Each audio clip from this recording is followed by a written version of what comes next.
तो last time हम लोग देखे थे कि किसी सोयल की कंसिस्टेंसी कितने टर्म से हम लोग एक्सप्रेस करते हैं, कंसिस्टेंसी होता क्या है और किस टर्म में हम लोग इसको रिप्रेजेंट करते हैं या किस लिमिट्स में हम लोग रिप्रेजेंट करते हैं, कैसे हम लोग डिफाइन करते हैं कि किसी सोयल की कंसिस्टेंसी क्या होगी।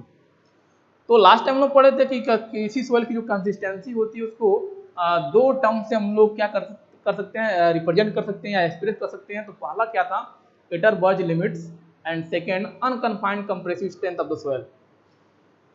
तो उसमें पहला जो टर्म्स हम लोग यूज किए थे एटरबर्ज लिमिट, तो उसके बारे में देखते हैं होता क्या है। तो एटरबर्ज लिमिट, तो Atterberg limits also known as consistency limit.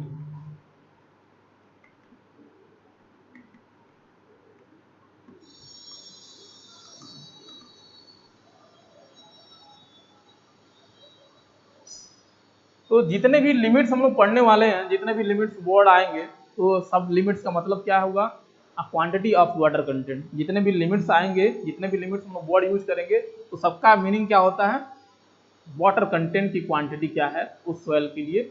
Water quantity को ही हम लोग बोलेंगे, यानी वाटर कंटेंट की हम लोग बोलते हैं लिमिट्स। अब यहाँ पे जो एटरबर्थ लिमिट या कंसिस्टेंसी लिमिट हम लोग बोल रहे हैं, ये क्या होता है, इसका मतलब जो लिमिट यहाँ हम लोग यूज किए ये भी क्या है, वाटर कंटेंट ही होगा। यानी एटरबर्ज लिमिट या कंसिस्टेंसी लिमिट क्या होगा, वाटर कंटेंट होगा। लेकिन वो वाटर कंटेंट कौन सा होगा, ये जानना बहुत इंपॉर्टेंट है। तो ये वाटर कंटेंट कौन सी क्वांटिटी होती है, यानी कोई भी वाटर कंटेंट जिस पे क्या होता है, कोई भी सोयल किसी एक स्टेज से दूसरे स्टेज में कन्वर्ट होता है, उस वाटर कंटेंट को हम लोग बोलते हैं कंसिस्टेंसी लिमिट या एटरबर्ज लिमिट। तो कोई भी वाटर कंटेंट हो, चाहे वो हो सकता है, आगे हम पढ़ेंगे लिक्विड लिमिट हो सकता है या प्लास्टिक लिमिट हो सकता है श्रिंकेज लिमिट हो। तो कोई भी वाटर क्वांटिटी या वाटर कंटेंट जिसपे सोयल का एक फेज या एक स्टेज कन्वर्ट होता है दूसरे स्टेज में, उस वाटर कंटेंट को हम बोलते हैं एटरबर्ज या कंसिस्टेंसी लिमिट। तो इसका डेफिनेशन में लिख सकते हैं, it define as the water content at which a soil change from one state to another state. Water content at which soil change from one state to another state is known as Atterberg limit or consistency limit।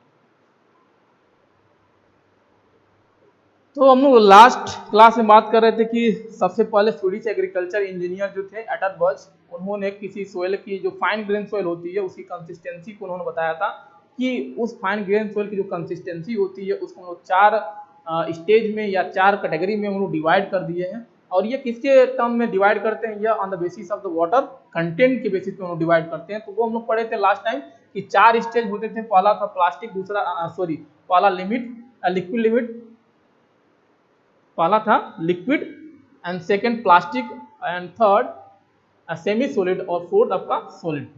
तो अगर इसका हम लोग representation देखें with respect to volume and water content, तो Atterberg ने यह diagram से रिप्रेजेंट किया था दोनों में रिलेशन क्या होता है। तो यहाँ पे वाई एक्सिस पे हम लोग लिखते हैं वॉल्यूम ऑफ सोयल, और एक्स एक्सिस पे हम लोग लिखते हैं वाटर कंटेंट। तो ये डायग्राम बहुत ही इंपॉर्टेंट है, यानी आप कम टाइम में सबको समराइज करके याद रखना चाहते हैं तो ये डायग्राम याद रखें। जितने भी लिमिट्स हम लोग पढ़ेंगे, बहुत सारे लिमिट्स आने वाले हैं यहाँ पे। तो कंसिस्टेंसी लिमिट या एटरबर्ज लिमिट अगर हम लोग देखें तो ये तीन टाइप की होती है। फर्स्ट होता है लिक्विड लिमिट, सेकेंड आपका प्लास्टिक लिमिट, एंड थर्ड आपका श्रिंकेज लिमिट। तो जो एटरबर्ज लिमिट होता है वो तीन लिमिट्स होते हैं, लिक्विड लिमिट, प्लास्टिक लिमिट और श्रिंकेज लिमिट। तो जितने भी ये तीन लिमिट्स हैं उनको अगर याद रखना तो ये डायग्राम आप याद रखिए, आपको डेफिनेशन याद करने की जरूरत नहीं पड़ेगी। इस डायग्राम के बेसिस पे ही आपको डेफिनेशन याद रहेगा।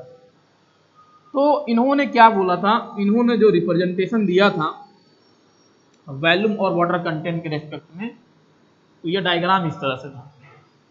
तो एक स्टेज इन्होंने यहाँ पे कोई वाटर कंटेंट ले लिए थे, और इसके इधर अगर वाटर कंटेंट इधर जाएंगे, जैसे जैसे राइट साइड जाएंगे, इसका मतलब ये है वाटर कंटेंट की वैल्यू क्या हो रहा है, इंक्रीज हो रहा है। जैसे राइट साइड जाएंगे तो वाटर क्वांटिटी की वैल्यू क्या होगी, इंक्रीज हो रहा है। तो ये आपका वाटर कंटेंट है। तो जैसे जैसे इधर जाएंगे वाटर कंटेंट की वैल्यू क्या होगा, इंक्रीज हो रहा है, और अगर ऊपर जाएंगे तो वैल्यूम क्या होगा, सोइल का इंक्रीज होगा। इसका मतलब अगर हम लोग इस पर्टिकुलर फेज की बात करें तो यहाँ पे बाकी जो फेज है, बाकी जो स्टेट है, उसके कंपेयर में यहाँ पे जो भी सॉइल होगा उसमें वाटर क्वांटिटी या वाटर कंटेंट की वैल्यू क्या होगा, ज्यादा होगा। तो ज्यादा है इसलिए हम लोग इसको, उन्होंने क्या बोला था कि यह लिक्विड स्टेज है, यानी जो यहाँ पे सॉइल है वह लिक्विड स्टेज में होगा। फिर अगर कोई सॉइल लिक्विड स्टेट में है और इस सोयल फेज को या इस सोयल की स्टेट को अगर इससे हम लोग थोड़ा सा वाटर क्वांटिटी अगर इसको रिड्यूस कर दे रहे हैं, यानी इसको अगर थोड़ा सा ड्राई करेंगे तो वाटर क्वांटिटी जैसे ही इससे क्या होगा, बाहर निकलेगा, तो जो दूसरा स्टेज मिलता है सोयल का, इसके बाद इसमें क्या होगा, वाटर की क्वांटिटी कम करने के बाद, रिड्यूस करने के बाद, तो उसको उन्होंने बोला कि उसके बाद जो सोयल होगा उसको बोलते हैं प्लास्टिक। अब प्लास्टिक में आ गए, अगर प्लास्टिक स्टेज में कोई सॉइल है और इससे वाटर कंटेंट या वाटर की क्वांटिटी अगर रिड्यूस करेंगे तो जो स्टेज मिलेगा उसको उन्होंने बोला था सेमी सॉलिड। तो जो सॉइल बन जाएगा उसका उन्होंने नाम दिया था सेमी सॉलिड। अब सेमी सॉलिड में आ गए, अब सेमी सॉलिड में से क्या करेंगे, वाटर जो कंटेंट है थोड़ा सा और रिड्यूस करेंगे तो जो स्टेज मिलेगा उसको बोलेंगे सॉलिड।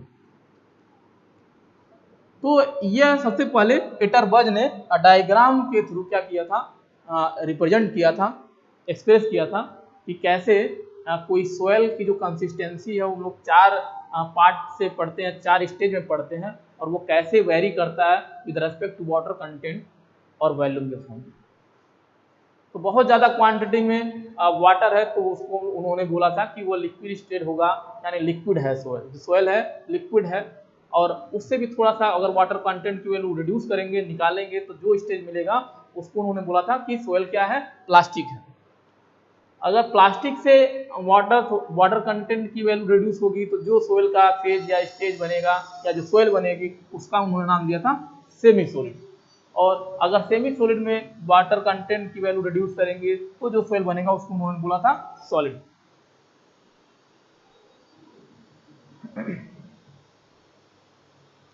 अब इंपॉर्टेंट क्या है, हम लोग को पढ़ना क्या था कि हम लोग पढ़े थे कि एटरबर्ज लिमिट या कंसिस्टेंसी लिमिट, तीन लिमिट्स होते हैं।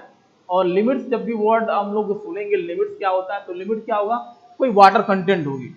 तो हम लोग तीन कंसिस्टेंसी लिमिट या एटरबर्ज लिमिट तीन टाइप के होते हैं, लिक्विड लिमिट, प्लास्टिक लिमिट और श्रिंकेज लिमिट।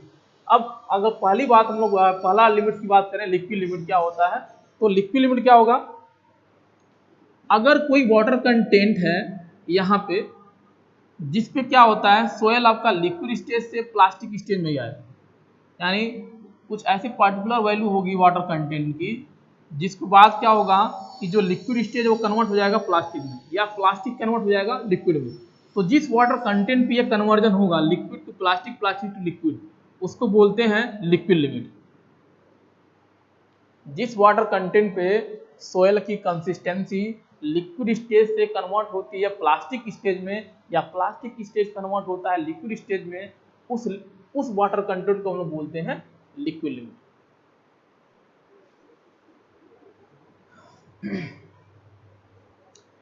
अब एक लिमिट और होता है प्लास्टिक लिमिट। तो प्लास्टिक लिमिट यहाँ पे हम लोग आ जाएगा आपका। तो यहाँ पे भी क्या होगा, वाटर कंटेंट।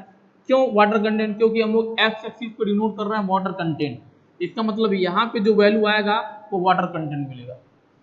तो water content at which consistency of soil यानी plastic stage convert to semi solid या semi solid convert to plastic, that water content is known as plastic limit.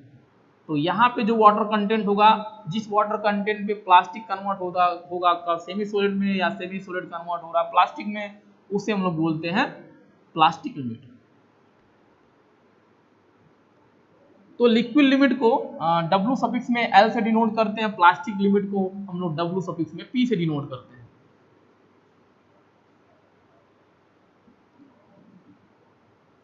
अब यहाँ बचा, तो यहाँ भी कुछ वाटर कंटेंट की वैल्यू मिलेगी, यानी water content at which semi solid consistency of soil convert to solid state, that water content is known as shrinkage limit. यानी वाटर कंटेंट जिसपे क्या होता है सेमी सॉलिड कन्वर्ट होता है सॉलिड में, उस वाटर कंटेंट को हम लोग बोलेंगे श्रिंकेज लिमिट। तो श्रिंकेज लिमिट को हम लोग डिनोट करते हैं W सफिक्स में S। तो W सफिक्स में S का मतलब यहाँ पे क्या है, shrinkage limit, not a weight of soil solid, यहाँ पे मतलब क्या है, श्रिंकेज लिमिट। तो बहुत सिंपल है, यानी जो तीन लिमिट्स होते हैं, एटरगॉज लिमिट जो हमको पढ़ना था, या consistency limit, liquid limit, plastic limit और श्रिंकेज लिमिट को डिफाइन करना। यानी water content at which soil consistency liquid convert to plastic, that water content is known as liquid limit. Water content at which consistency of soil plastic convert to semi solid, which is known as plastic limit. Water content at which semi solid consistency of soil convert to solid, that water content is known as shrinkage limit. बहुत simple है, इस diagram से ही बता सकते हैं। यानी water content की value जिसपे यह कन्वर्ट होता है इसमें, या यह कन्वर्ट होता है इसमें, इस वाटर कंटेंट को liquid limit. Plastic limit, plastic limit क्या होगा, यानी वाटर कंटेंट जिसपे प्लास्टिक कन्वर्ट होता है सेमी सॉलिड में, उसे बोलेंगे हम लोग प्लास्टिक लिमिट। वाटर कंटेंट जिसपे सेमी सॉलिड कन्वर्ट होता है सॉलिड, उसको बोलेंगे श्रिंकेज लिमिट। तो यह इजी डेफिनेशन है, जिससे कभी भी कोई पूछे तो आप इजीली डिफाइन कर सकते हैं। लेकिन क्या है, अगर डीप में हम लोग इसको जाएं या हर एक स्टेज की बात करें तो कुछ रिजल्ट और सामने आएगा। जैसे अगर हम लोग लिक्विड स्टेज की बात कर रहे हैं तो वाटर कंटेंट यहाँ पे जो लिक्विड लिमिट है, तो लिक्विड लिमिट में क्या होता है, तो लिक्विड लिमिट को ऐसे ही बोल सकते हैं कि अगर कोई सोयल लिक्विड स्टेज में है, इसका मतलब यह है कि वह सोयल अपने अंदर ऐसी क्षमता, एबिलिटी रखती है जिससे कि वो फ्लो करे, है ना। यानी अगर इस स्टेज में कोई सोयल है तो इसका मतलब है उसके उस सोयल के अंदर ये एबिलिटी होती है फ्लो करने की, है ना। तो लिक्विड लिमिट का दूसरा डिफिनेशन भी बना सकते हैं यहाँ से, यानी minimum water content at which soil has to tendency of flow, है ना। तो यानी वाटर कंटेंट की वो वैल्यू जिसपे कोई सोयल क्या हो रहा है, टेंड कर रहा है, फ्लो करने की एबिलिटी रख रहा है, तो उस वाटर कंटेंट को भी हम लोग बोलते हैं श्रिंकेज लिमिट।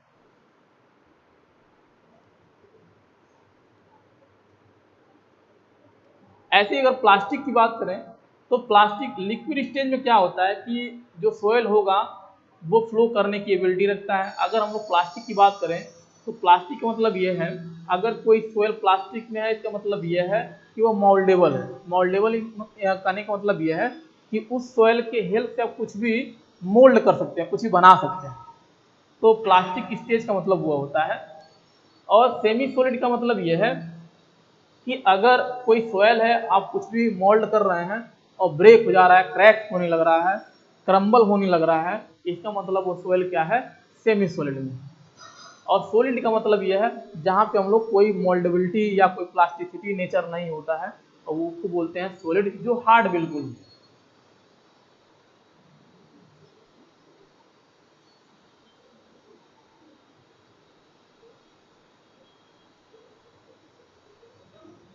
तो ये डायग्राम बहुत इंपॉर्टेंट है।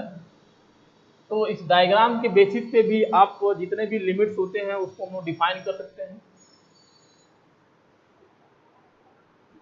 अगर स्लोप की बात करें, स्लोप ऑफ कंसिस्टेंसी कर्व, तो इसको बोलते हैं कंसिस्टेंसी कर्व भी बोलते हैं।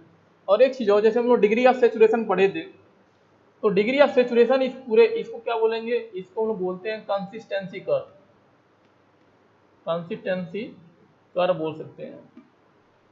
तो यहाँ पे भी S की वैल्यू 1 होता है, डिग्री ऑफ सेचुरेशन की वैल्यू यहाँ पे 1 होगा, डिग्री ऑफ सेचुरेशन यहाँ भी 1 होगा, डिग्री ऑफ सेचुरेशन यहाँ भी 1 होगा। तो पूरा इस केस में डिग्री ऑफ सेचुरेशन क्या होता है, 1 होगा। ठीक है, लिक्विड स्टेज में है, यानी कोई सोयल क्या है, सूप फॉर्म में है, यानी कोई सूप है, सॉल्यूशन है, उस फॉर्म में है। इसका मतलब यह है कि सोयल क्या है, फुली सेचुरेटेड है, तो इसलिए S की वैल्यू 1। तो अगर हम स्लोप की बात करें, स्लोप ऑफ कंसिस्टेंसी कर्व,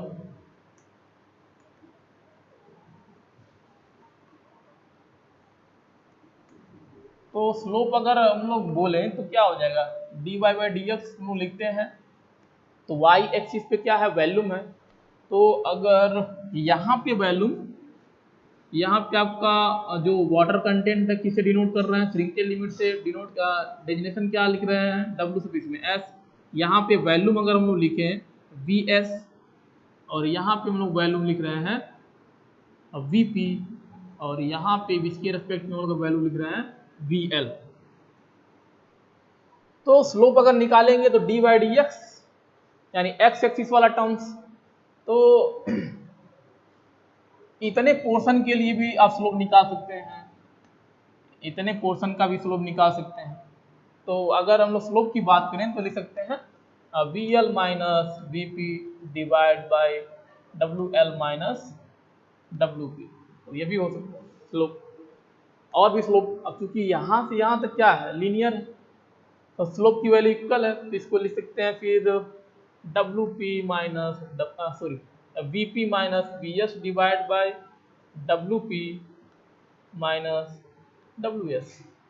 तो स्लोप की वैल्यू यहाँ तक क्या आएगा, पूरा का पूरा कांस्टेंट आएगा। जो स्लोप होता है कंसिस्टेंसी कर्व का, क्या होता है, कांस्टेंट होता है। निकालेंगे वैल्यू क्या आएगा, सेम आएगा, यानी इस पूरे कर्व का जो स्लोप है सेम आएगा, constant.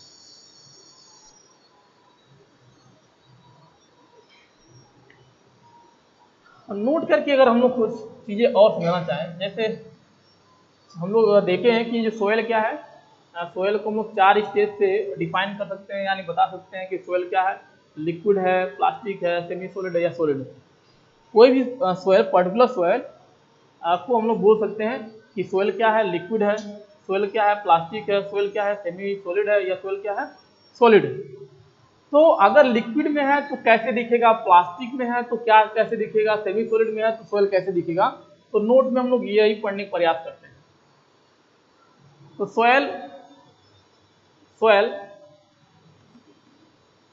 Soil soil is liquid, soil is liquid. अगर लिक्विड है सोयल तो या ऐसे कर सकते हैं, soil is in liquid stage, यानी कोई सोयल क्या है, लिक्विड स्टेज में है, तो कैसे दिखेगा। तो अगर कोई सोयल है लिक्विड स्टेज में है तो कैसे दिखेगा, लुक लाइक, कैसे दिखेगा, तो वह दिखेगा जैसे सूप होता है उस तरह दिखेगा। सूप ऐसे सॉल्यूशन होता है, ऐसे सूप होता है। तो अगर कोई सोयल को हम लोग बोल रहे हैं कि लिक्विड स्टेज में है, इसका मतलब क्या है, वो सोयल किसी स्टेज में कैसे दिखेगा, सूप की तरह दिखेगा। और अगर कोई सोयल हम लोग बोल रहे हैं कि प्लास्टिक है, प्लास्टिक की तरह, अगर कोई सोयल हम लोग बोल रहे हैं कि प्लास्टिक है, तो वो कैसे दिखना चाहिए, वो दिखना चाहिए आपका सॉफ्ट बटर की तरह दिखना चाहिए, सॉफ्ट बटर। अगर हम लोग बोल रहे हैं सोयल क्या है, प्लास्टिक है, इसका मतलब सोयल कैसा दिखना चाहिए, सॉफ्ट जैसे बटर होता है उस तरह से दिखना चाहिए। यानी अगर सोयल, कोई सोयल है वो सॉफ्ट बटर की तरह दिख रहा है, यानी उसका जो स्टेज है, जो फेज है, जो करंट टेक्सचर है, उसका आपका सॉफ्ट बटर की तरह दिख रहा है, इसमें तो हम लोग बोल सकते हैं कि जो सोयल क्या है वो प्लास्टिक है, वो सोयल क्या है, प्लास्टिक है। और अगर हम लोग बोल रहे हैं सोयल क्या है, सेमी सॉलिड, हम लोग बोल रहे हैं सोयल क्या है, सेमी सॉलिड, तो वह कैसे दिखना चाहिए, तो बिल्कुल जैसे पनीर दिखता है उस तरह से दिखना चाहिए, पनीर की तरह। तो जैसे पनीर दिख रहा है, यानी अगर कोई सोयल है जिसका टेक्सचर बिल्कुल पनीर की तरह दिख रहा है, तो हम लोग बोलेंगे सोयल किस स्टेज में है, सेमी सॉलिड में। और अगर कोई सोयल को हम लोग बोल रहे हैं कि सोयल क्या है, सॉलिड है, तो वह जो जैसे टॉफी होता है उस तरह से दिखना चाहिए, हार्ड कैंडी। जैसे टॉफी होती है हार्ड, उस तरह से होना चाहिए, हार्ड कैंडी।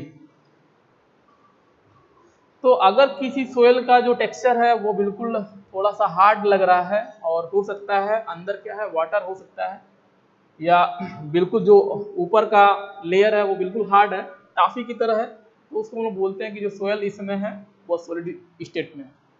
तो हम लोग ऐसे देख के डिफाइन कर सकते हैं कि कोई सोयल किस फॉर्म में है, प्रेजेंट टाइम में किस स्टेज में है। तो ये कुछ टर्म्स हैं जिसको हम लोग यूज करते हैं और जिससे हम लोग डिफाइन करते हैं कि सोयल किस स्टेज में है। तो अगर कोई सोयल हम लोग बोल रहे हैं लिक्विड स्टेज में है या लिक्विड है, तो इसका मतलब वो कैसे दिखना चाहिए, वो सूप की तरह दिखना चाहिए। और अगर कोई सोयल हम लोग बोल रहे हैं कि प्लास्टिक है या प्लास्टिक स्टेज में है, तो सोयल बिल्कुल सॉफ्ट बटर की तरह दिखना चाहिए। और अगर हम लोग बोल रहे हैं कि सोयल क्या है, सेमी सॉलिड है, तो वह पनीर की तरह दिखना चाहिए। और अगर हम लोग बोल रहे हैं सोयल क्या है, सॉलिड है बिल्कुल, तो हार्ड कैंडी की तरह दिखना चाहिए।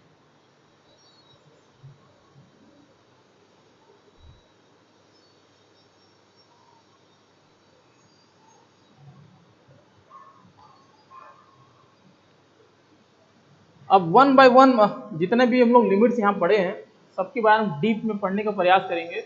तो जैसे एक टर्म हम लोग पढ़े यहाँ पे आया है लिक्विड लिमिट, दूसरा टर्म आया है प्लास्टिक लिमिट, और तीसरा टर्म आया है आपका श्रिंकेज लिमिट। तो इनके बारे में डीप में पढ़ने का प्रयास करेंगे, इनका डेफिनेशन क्या होता है, इनकी लिमिट्स क्या होती है, अगर इनके कोई फार्मूला है तो फार्मूला क्या होता है, इसके बारे में हम लोग डीप में स्टडी करेंगे। तो फर्स्ट हेडिंग हम लोग देंगे लिक्विड लिमिट, यहाँ पे हेडिंग देंगे लिक्विड लिमिट।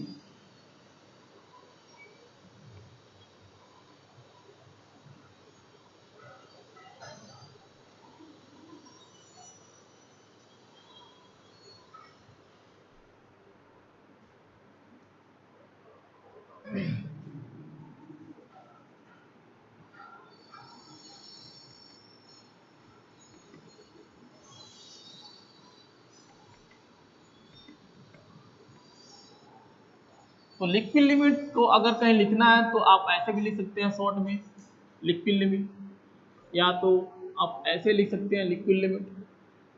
तो आप यह डेजिनेशन यूज कर सकते हैं डिनोट करने के लिए लिक्विड लिमिट। तो लिक्विड लिमिट पहले तो हम लोग देखते हैं डेफिनेशन क्या है इसका।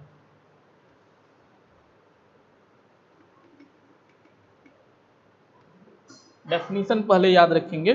तो डेफिनेशन बहुत आसान है, मैं बताया था डेफिनेशन अगर याद करना है जितने भी लिमिट्स हैं तो ये डायग्राम याद रखें, और डायग्राम से आप उसमें रिमेंबर करें कि कौन कौन से स्टेज जब क्रॉस होता है तो उस वाटर पर्टिकुलर वाटर कंटेंट को हम लोग क्या बोलते हैं। तो हम लोग डायग्राम की अगर बात करें तो हम लोग देखे थे कि जैसे हम लोग लिक्विड से प्लास्टिक में जा रहे थे, तो जिस वाटर कंटेंट हम लोग जा रहे थे उस वाटर कंटेंट को हम बोलते थे लिक्विड लिमिट। तो उसी को समराइज करके यहाँ डेफिनेशन हम लोग नोट करेंगे। तो याद रखेंगे कि यहाँ पे लिक्विड लिमिट क्या होगा, तो water content at which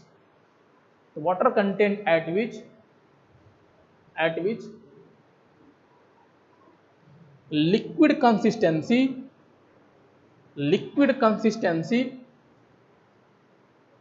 change to plastic consistency of the soil.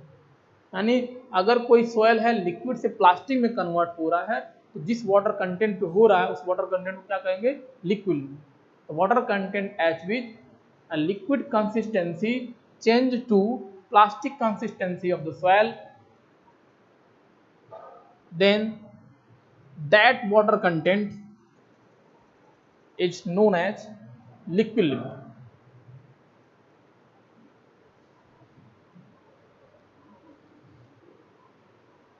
दूसरा क्या डेफिनेशन लिख सकते हैं, दूसरा डेफिनेशन ये लिख सकते हैं the minimum water content the minimum water content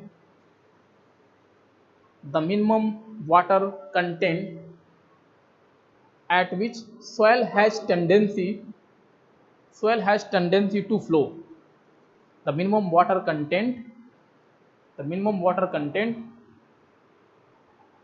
at which soil has tendency to flow।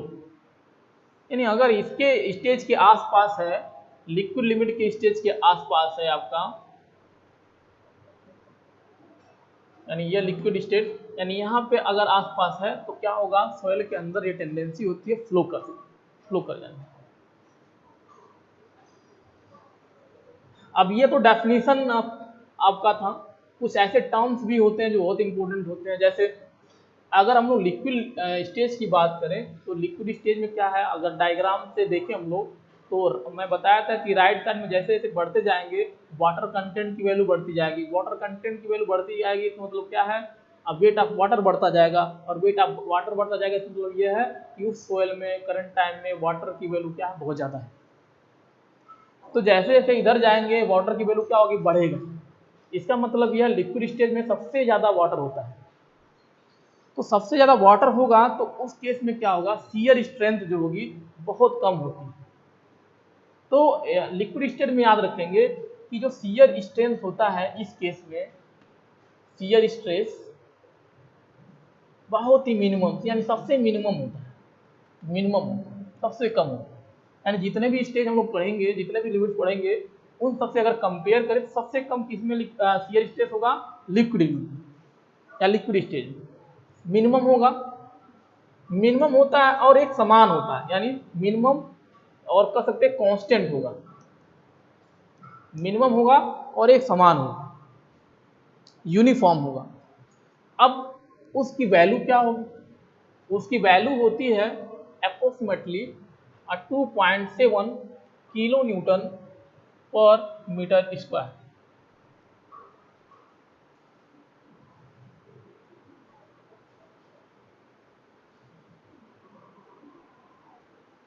तो कभी कभी पूछ लिया जाता है कि अगर कोई सोयल लिक्विड स्टेज में है तो उस केस में जो मिनिमम शियर स्ट्रेस होगा या शियर स्ट्रेस क्या होगा, मिनिमम होगा, मैक्सिमम होगा, क्या होगा, ये भी क्वेश्चन पूछ सकता है। दूसरा क्वेश्चन क्या पूछ सकता है कि वो वैल्यू क्या होती है, तो 2.7 किलो न्यूटन पर मीटर स्क्वायर याद रखेंगे। अब इसकी लिमिट की या वैल्यू अलग अलग सोयल के लिए अगर हम लोग देखें तो यहाँ पे लिक्विड लिमिट है।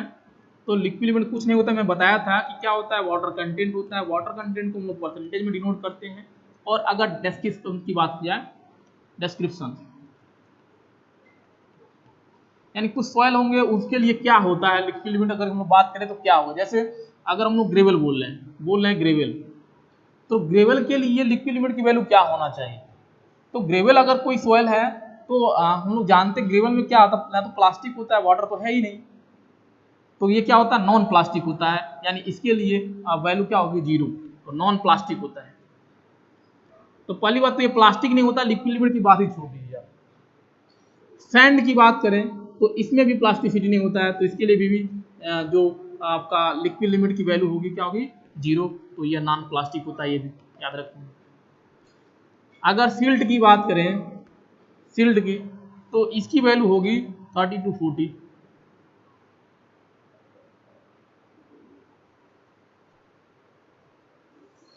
ठीक है।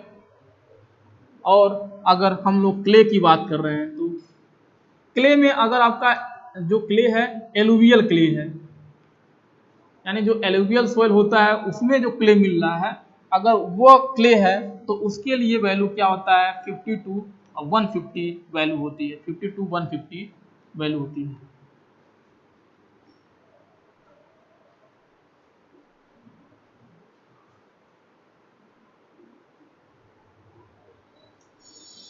और अगर आपका क्ले है और क्ले ब्लैक कटन सॉइल है, ब्लैक कटन क्ले है, यानी ब्लैक कटन सॉइल है उसके अंदर क्ले है, उस तरह का क्ले है, तो उसके लिए लिक्विड लिमिट की वैल्यू क्या हो। तो अगर आपका क्ले क्या है, अगर क्ले आपका ब्लैक कॉटन सॉइल है, ब्लैक कॉटन सॉइल से क्ले मिल रहा है, तो इसके लिए लिक्विड लिमिट की वैल्यू क्या होती है, 400 to 500।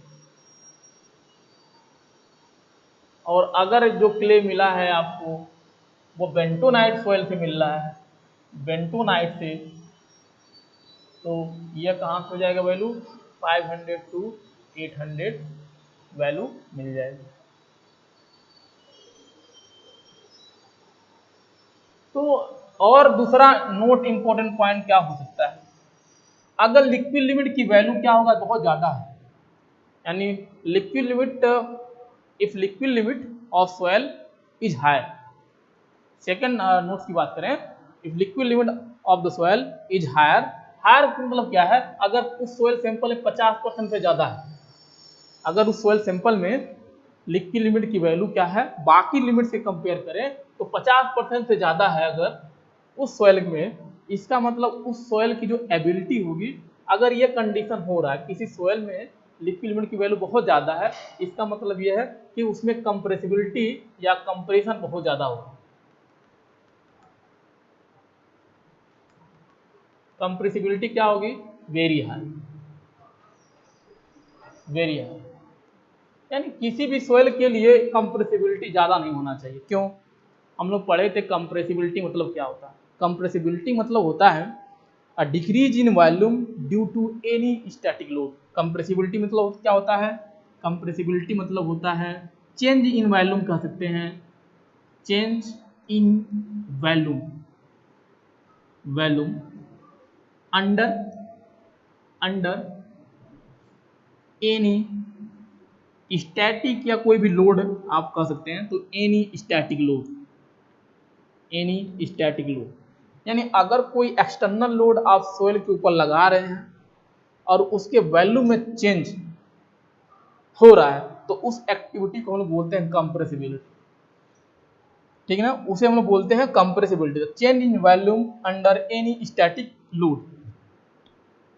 यानी कोई अगर लोड आप लगाए हैं और लोड लगाने के बाद वॉल्यूम अगर चेंज हो रहा है, तो उसे हम लोग बोलते हैं कंप्रेसिबिलिटी। अगर यह चीज़ बहुत ज़्यादा होगा तो, अगर यह चीज़, यह एक्टिविटी किसी सोइल के लिए बहुत ज़्यादा होगा तो क्या होगा। अगर कोई लोड आप ऊपर से लगा रहे हैं, सपोज करिए बिल्डिंग का लोड, अगर किसी बिल्डिंग का लोड सोइल के ऊपर ट्रांसफर हो रहा है और जो सोइल की वॉल्यूम है बहुत ज़्यादा चेंज हो रहा है, इसका मतलब बहुत ज़्यादा चेंज होने का मतलब क्या है, सेटलमेंट ज़्यादा। बहुत ज़्यादा चेंज होने का मतलब क्या है, सेटलमेंट ज़्यादा। तो सेटलमेंट ज़्यादा हो जाएगा तो स्ट्रक्चर क्या हो जाएगा, कोलैप्स कर जाएगा। तो किसी भी सोइल के लिए कंप्रेसिबिलिटी क्या होना चाहिए, ज़्यादा नहीं होना चाहिए। तो अगर लिक्विड लिमिट की वैल्यू बढ़ेगी तो कंप्रेसिबिलिटी बढ़ेगी। अगर किसी सोइल सैंपल के लिए लिक्विड लिमिट बढ़ेगा तो कंप्रेसिबिलिटी क्या होगा, बढ़ेगा।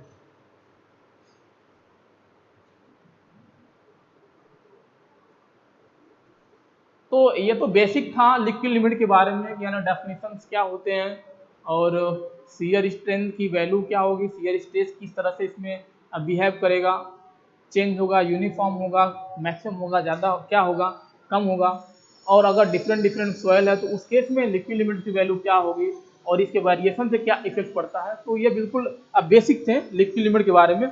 अगर हमको फाइंड आउट करना है किसी सॉइल के लिए कि लिक्विड लिमिट कैसे फाइंड आउट करेंगे, तो ये बहुत इंपॉर्टेंट है। तो हम लोग पढ़ेंगे डिटर्मिनेशन ऑफ लिक्विड लिमिट। तो नेक्स्ट हेडिंग पढ़ेंगे डिटर्मिनेशन ऑफ लिक्विड लिमिट।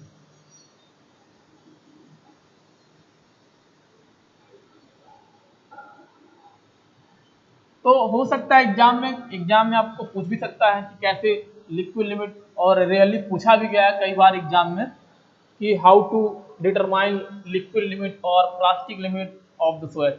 तो दोनों में से एक कोई भी आ सकता है, यानी प्लास्टिक लिमिट कैसे फाइंड आउट करते हैं या लिक्विड लिमिट कैसे फाइंड आउट करते हैं, एक्सप्लेन करिए।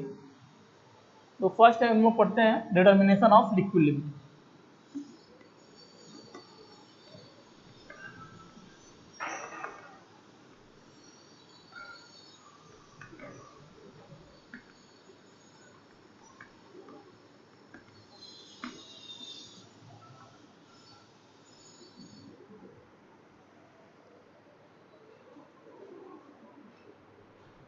तो डिटर्मिनेशन ऑफ लिक्विड लिमिट में याद क्या रखना है, सबसे पहले याद रखेंगे जब भी आपको डिटरमाइन करने के लिए आ गया कि लिक्विड लिमिट कैसे निकालते हैं इस ऑयल का, तो सबसे पहले डेफिनेशन मेंशन करेंगे कि क्या डेफिनेशन होता है। सबसे पहले क्या यहाँ पे मेंशन करेंगे, डेफिनेशन, क्या डेफिनेशन होता है लिक्विड लिमिट की, डेफिनेशन क्या है। तो डेफिनेशन ऑफ लिक्विड लिमिट सबसे पहले ये मेंशन करेंगे। दूसरा क्या इसमें मेंशन करना है कि जो डिटर्मिनेशन ऑफ लिक्विड लिमिट है, इसमें हम लोग लेबोरेटरी मेथड पढ़ने वाले हैं, यानी लैब के अंदर निकालने जा रहे हैं लेबोरेटरी मेथड। तो इसमें याद क्या रखेंगे, तो liquid limit of soil determine either bye determine either bye कैसे ग्रांडे मेथड,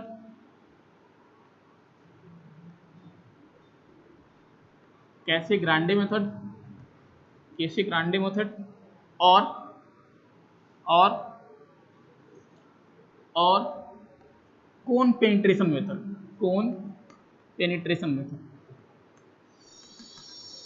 और भी मेथड्स हैं यहाँ पे, कोन पेनिट्रेशन मेथड।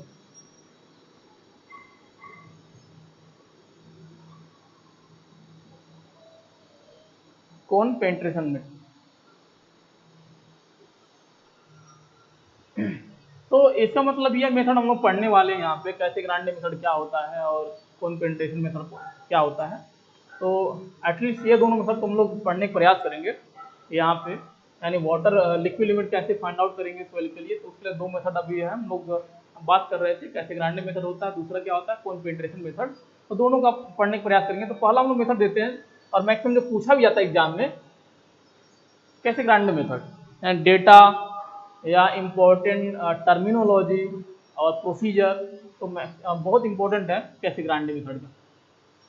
तो नेक्स्ट इसमें देखेंगे, in Casagrande method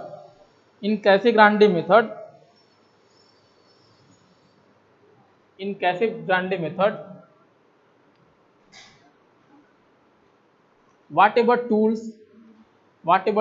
tools are used consist of brass cup. तो कैसे ग्रांडे मेथड जब हम लोग पढ़ने वाले हैं यहाँ पे, तो इसमें क्या यूज करते हैं हम लोग, एक ब्रास कप यूज करते हैं। क्या यूज करेंगे, एक ब्रास कप यूज करते हैं, brass cup which is drop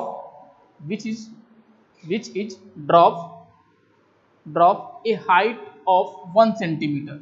अब इस ब्रास कप को क्या करते हैं, 1 सेंटीमीटर हाइट से ड्रॉप करते हैं, 1 सेंटीमीटर हाइट से क्या करेंगे, ड्रॉप करते हैं by rise and fall mechanism. तो ऊपर उठाना फिर नीचे गिराना, इस मैकेनिज्म के थ्रू हम लोग क्या करते हैं, 1 सेंटीमीटर हाइट से ब्रास कप को हम लोग ड्रॉप करते हैं, गिराते हैं ऑन हार्ड बेस। तो किस पे गिराते हैं, तो हम लोग गिराते हैं कोई हार्ड बेस होगा उसके ऊपर गिराते हैं, हार्ड बेस। तो हार्ड बेस हम लोग जो यूज करते हैं यहाँ पे, रबड़ पैड यूज करते हैं, रबड़ का भी बना होता है, तो रबड़ पैड, तो इसके ऊपर गिराते हैं। तो कैसे ग्रांडे मेथड में ये हम लोग यूज करने वाले हैं, ठीक है। अब डिटेल में इसका प्रोसीजर देखते हैं कैसे करेंगे। तो ये तो था कैसे ग्रांडे के बारे में, क्या क्या कुछ टर्म्स क्या क्या हम लोग यूज करने वाले हैं। अगर डीप में इसकी डिटेलिंग देखा जाए, प्रोसीजर देखा जाए, तो वो हम लोग कैसे करेंगे।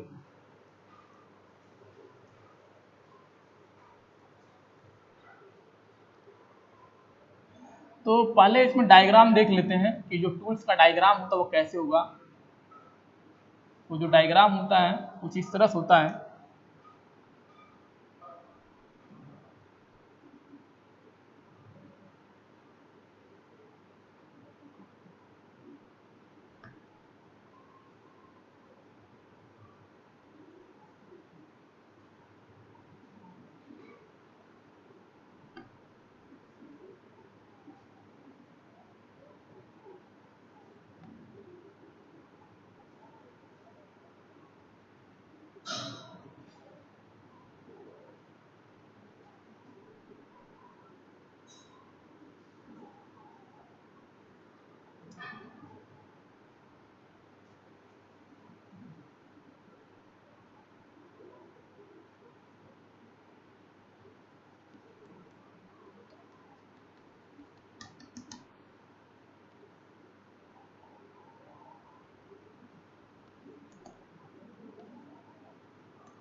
तो इस तरह से हैंडल भी लगा होता है यहाँ पे, तो ये हैंडल होता है।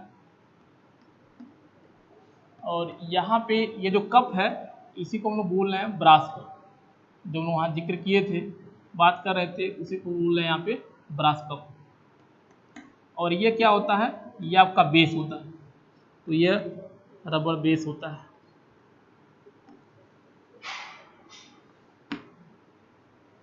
और ये जो दिख रहा है इसी को हम लोग बोलते हैं, इसी पे ये कप ऊपर जाता है 1 सेंटीमीटर हाइट तक, फिर नीचे आता है। तो ये जो दिख रहा है इसी को हम लोग बोलते हैं राइज एंड फॉल मैकेनिज्म, यानी इसके अंदर, इस सॉकेट के अंदर ही अरेंजमेंट होता है, यानी ऊपर ये कप ऊपर जाएगा फिर नीचे आता है। तो राइज एंड फॉल मैकेनिज्म जो होगा या अरेंजमेंट जो होता है इसके अंदर होता है।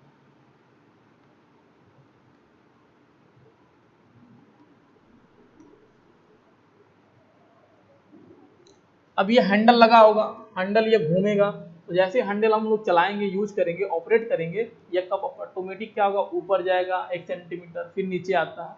इस तरह से ये मैकेनिज्म इसके अंदर फिट होता है। तो ये कैसे ग्राइंडर टूल्स है, ये आपका जो डायग्राम है क्या है,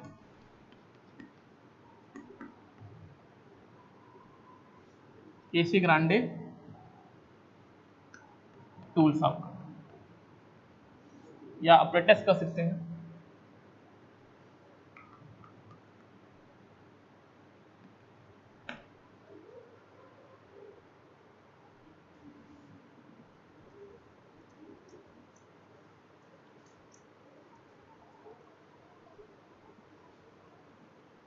दूसरा और टूल्स इसके साथ हम लोग कौन कौन सा यूज करते हैं, ऐसे होता क्या है, जो ये ब्रास कप है, ये जो ब्रास कप दिख रहा है, इस ब्रास कप के अंदर जिस सोयल का लिक्विड लिमिट फाइंड आउट करना होता है, इस ब्रास कप के अंदर जिस सोयल का लिक्विड लिमिट फाइंड आउट करना होता है, उसका पेस्ट हम लोग बना के इसमें ला के रखते हैं।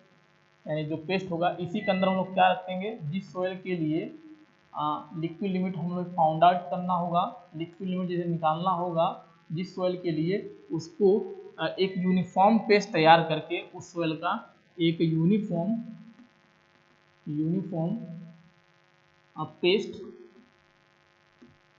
पेस्ट जो होना चाहिए वो प्लास्टिक होना चाहिए लगभग, जैसे कुम्हार घड़ा बनाता है, जिस स्टेट में होता है उस स्टेट में, यानी प्लास्टिक मोल्डेबल होना चाहिए।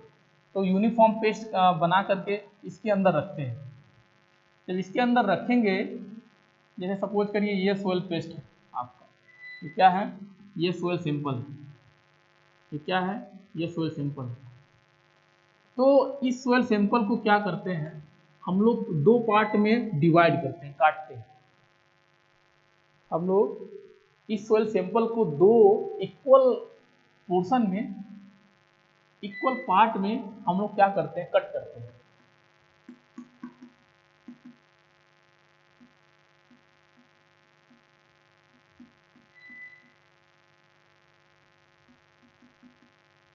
ठीक है, अब जब लोग कट करते हैं तो काटने के लिए कुछ होना चाहिए टूल्स, तो कटिंग टूल, तो काटने के लिए हम लोग क्या यूज करते हैं, कटिंग टूल्स। और यहाँ पे हम लोग कटिंग टूल्स नहीं बोलते हैं, इसको हम लोग बोलते हैं ग्रूविंग टूल, या केवल ग्रूव ही बोलते हैं, तो ग्रूव या ग्रूविंग टूल।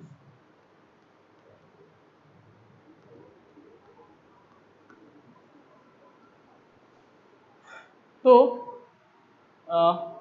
यहाँ सीखना क्या था, यानी ग्रूव की, जब भी इस मेथड में कैसे ग्राइंडिंग मेथड के अंदर ग्रूव या ग्रूविंग टूल्स की बात किया जाए, तो इसका मतलब माइंड में क्लिक होना चाहिए कि ये ग्रूविंग टूल्स किस लिए यूज करेंगे, यानी जो सोयल सैंपल होता है, जो सोयल का पेस्ट होता है, उसको दो इक्वल पार्ट में जब लोग डिवाइड करते हैं, तो जिस टूल्स का यूज करके डिवाइड करते हैं उस टूल्स को हम बोलते हैं ग्रूविंग टूल्स या ग्रूव।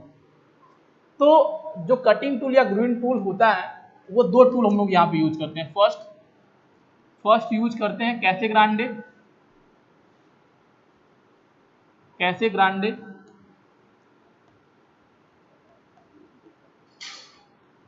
ग्रूविंग टूल्स, और सेकंड हम लोग यूज करते हैं, सेकंड ASTM टूल्स यूज करते हैं। ठीक है।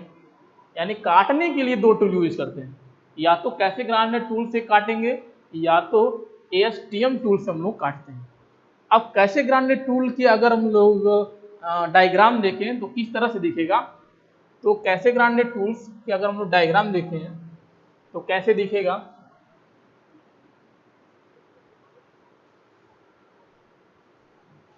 तो कैसे ग्रांडे का जो टूल्स होगा कुछ इस तरह दिखता है।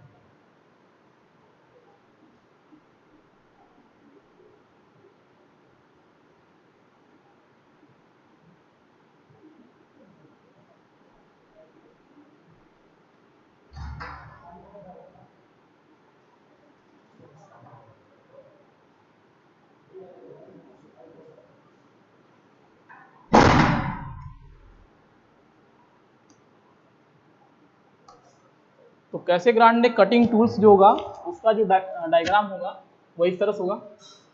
ASTM टूल्स, ASTM यानी American society testing machine tools अगर देखें तो इसका जो डायग्राम होगा कुछ इस तरह से होता है।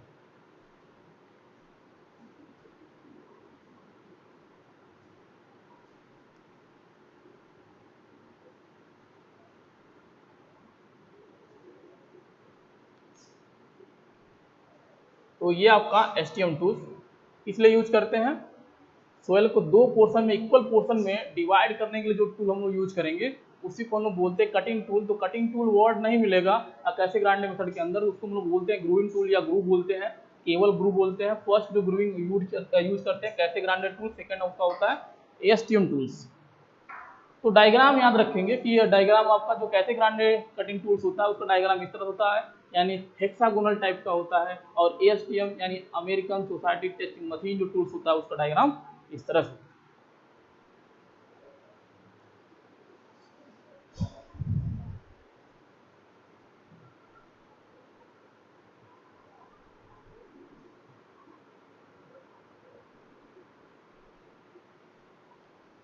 तो आज की क्लास में हमें लगता है कि यहाँ तक ही हम लोग सफिशिएंट है। अगले क्लास में जब भी हम लोग पढ़ेंगे तो डीप में देखेंगे कि अब प्रोसीजर क्या होता है, कैसे हम लोग किसी पर्टिकुलर सॉइल सैंपल का कैसे हम लोग फाइंड आउट करेंगे कि लिक्विड लिमिट कैसे निकालते हैं। तो आज के लिए इतना ही, थैंक यू।